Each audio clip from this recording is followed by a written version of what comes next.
Kali ini saya akan membahas sebuah film berjudul Snowpiercer yang dirilis pada tahun 2013. Film ini disutradari oleh Bong Joon-ho, sutradara yang baru saja memenangi Oscar berkat filmnya Parasite. Sebelum itu, tak bosan-bosan saya kasih tahu kalau video ini berisikan spoiler. Jadi untuk kalian yang ingin menonton film Snowpiercer, kalian pasti tahu harus ngapain. Jadi langsung aja kita mulai.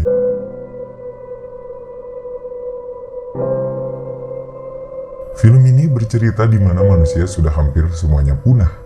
Semua permukaan bumi sudah ditutupi oleh salju yang turun tak henti-henti. Cuaca yang begitu dingin membuat banyak manusia terbunuh.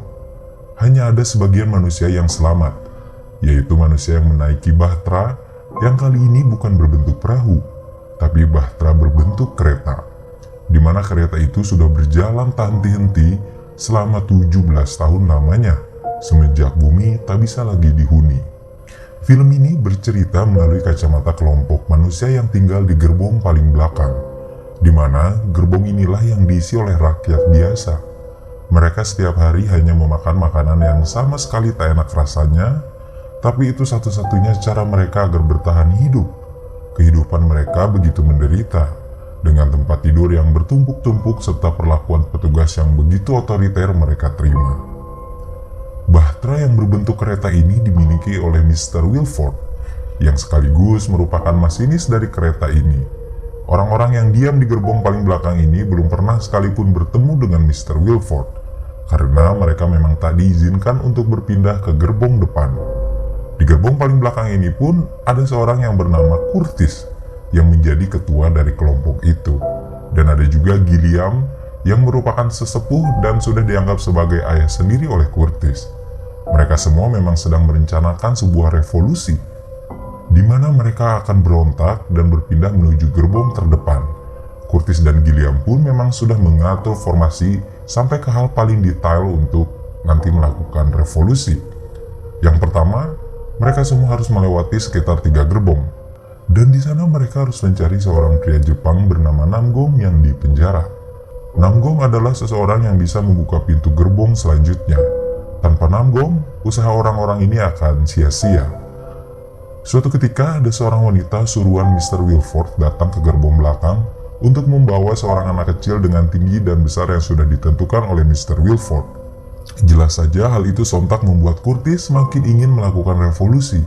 Bukan hanya Curtis, tapi sebagian besar orang yang ada di gerbong belakang memang menginginkan revolusi, karena sudah tak tahan hidup di sana. Revolusi pun terjadi. Mereka semua saling bantu-membantu untuk mengangkat sebuah pipa panjang yang sudah mereka bikin sebelumnya. Hal itu dilakukan untuk menahan agar pintu tak tertutup. Akhirnya mereka pun berhasil menuju gerbong di mana Namgong berada. Di dalam penjara itu ternyata Namgong tak sendiri. Di sebelahnya ada juga putrinya yang berumur 17 tahun, di mana sudah sejak lahir putrinya berada dalam kereta itu. Namgong dan putrinya menginginkan imbalan untuk membantu mereka membuka gerbong, yaitu sebuah kronol. Kronol sendiri adalah sebuah limbah industri yang bisa membuat halusinasi. Akhirnya mereka semua pun sepakat akan imbalan Namgong. Pintu gerbong pertama Namgong buka, tapi di sana tak ada siapapun. Orang-orang sudah melarikan diri ke depan. Tak lama kemudian sinar matahari dari luar masuk ke dalam bahtera kereta itu melalui jendela. Di luar sana, mereka semua melihat keadaan daratan yang sudah lama mereka tak lihat. Di luar masih beku. Salju masih saja terus turun menutupi semuanya. Tak ada yang tersisa di sana. Hanya sebuah beberapa tanda di mana manusia pernah hidup. Gerbong selanjutnya akan dibuka. Tak lupa Colonel Curtis berikan kepada Namgong dan anaknya. Di gerbong itu ternyata tempat di mana makanan yang setiap hari mereka makan diproduksi. Ternyata makanan itu berasal dari sampah dan sebagian ikan busuk yang kembali diolah. Jelas hal itu membuat Curtis makin murka akan apa yang terjadi. Sekarang mari kita melihat gerbong selanjutnya. Cukup lama Namgong mencoba membuka pintunya tapi tetap saja tak terbuka. Saat sudah terbuka, ternyata di sana sudah ada banyak orang lengkap dengan senjatanya masing-masing. Di belakangnya ada wanita yang memerintahkan itu. Wanita itu bernama Mason. Baku hantam pun dimulai. Saat semua telah usai, Mason berhasil disandra oleh Curtis dan berjanji akan membantu Curtis dan yang lainnya untuk menuju gerbong terdepan, di mana Mr. Wilford berada. Kemudian perjalanan kembali dimulai. Tak semua orang ikut untuk maju ke gerbong depan, hanya beberapa tenang saja. Saat pintu dibuka, sekarang kita akan diperlihatkan bagaimana di gerbong itu penuh dengan tanaman hijau. Keadaan di sana begitu jauh berbeda dengan gerbong tempat Curtis dan kaumnya berada. Mereka semua keheranan. Ini adalah pertama kalinya untuk mereka melihat tanaman lagi semenjak bumi dilanda kepunahan. Gerbong selanjutnya, kita akan melihat sebuah akuarium besar layaknya SeaWorld di Taman Impian Jaya Ancol. Tapi ini di dalam kereta. Mereka semua terpesona dengan apa yang mereka lihat. Di sana ada sebuah restoran kecil yang buka hanya setahun 2 kali dan hanya menghidangkan sushi. Untuk pertama kalinya akhirnya mereka memakan makanan yang begitu enak. Di depannya ada jendela, di sana terlihat jelas bagaimana keadaan daratan yang begitu lumpuh total. Semua ditutupi oleh es, membeku, tak ada satupun manusia yang bisa bertahan hidup di luar sana. Perjalanan kembali dimulai. Di gerbong ini kita akan melihat bagaimana daging-daging diproduksi. Mereka kembali termenung atas apa yang mereka lihat. Sekarang kita beralih ke gerbong selanjutnya. Di sini ada sebuah sekolahan di mana anak-anak dididik. Mereka semua begitu memuja Wilford layaknya Tuhan. Beberapa tahun sebelumnya, ada beberapa orang melarikan diri dari kereta dan akhirnya berakhir membeku. Anak-anak, Curtis, dan lainnya pun diperlihatkan akan hal itu. Di luar memang begitu berbahaya bagi siapapun manusia yang menginjakan kakinya. Mari kita melanjutkan perjalanan kita ke gerbong selanjutnya. Di sini ada kamar-kamar enak dan nyaman yang mungkin saja itu adalah pesanan orang-orang kaya. Di gerbong selanjutnya, ada restoran bintang 5 lengkap dengan makanan mewahnya. Gerbong selanjutnya, kita akan melihat sekumpulan orang yang sedang memanjakan dirinya. Curtis dan teman-temannya memang harus buru-buru sampai ke depan, karena di belakangnya, mereka terus diikuti oleh tentara Wilford yang selamat dari serangan revolusi beberapa waktu yang lalu. Setelah terlibat pertempuran, teman Curtis mau mati. Dan yang tersisa hanya Curtis, Namgong, dan putrinya. Kali ini mereka tak ada lagi yang mengikuti. Mereka berjalan menuju gerbong terdepan dengan penuh rasa amarah.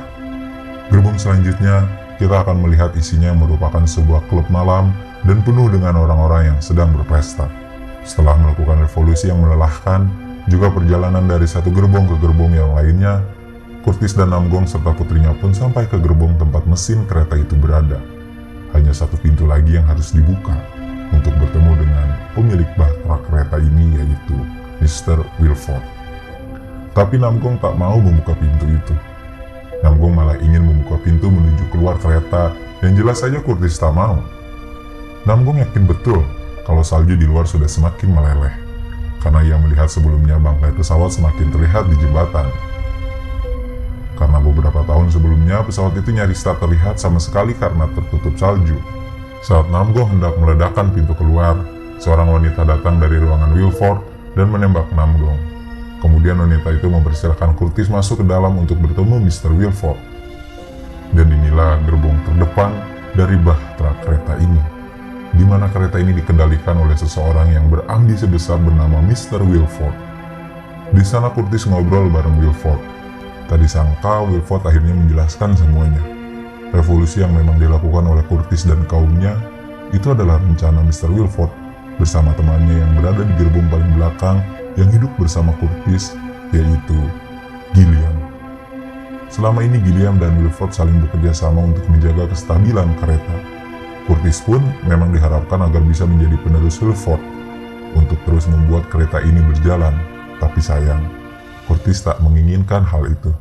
Di bawah lantai, akhirnya Curtis menemukan seorang anak temannya yang diambil paksa beberapa waktu yang lalu itu. Curtis pun menyelamatkan anak itu, dan kemudian Namgong meledakkan bahtera kereta ini. Tapi sayang, pintu gerbong paling depan ini rusak dan tak bisa ditutup. Akhirnya mereka semua mati. Ya, mereka semua mati. Dan yang tersisa hanya putri Namgong dan seorang anak yang diselamatkan oleh Curtis. Untuk pertama kali di hidup mereka, putri Namgong dan seorang anak kecil laki-laki ini pun menginjakkan kaki di daratan. Di sana ada beruang yang melihat mereka, dan film pun usai.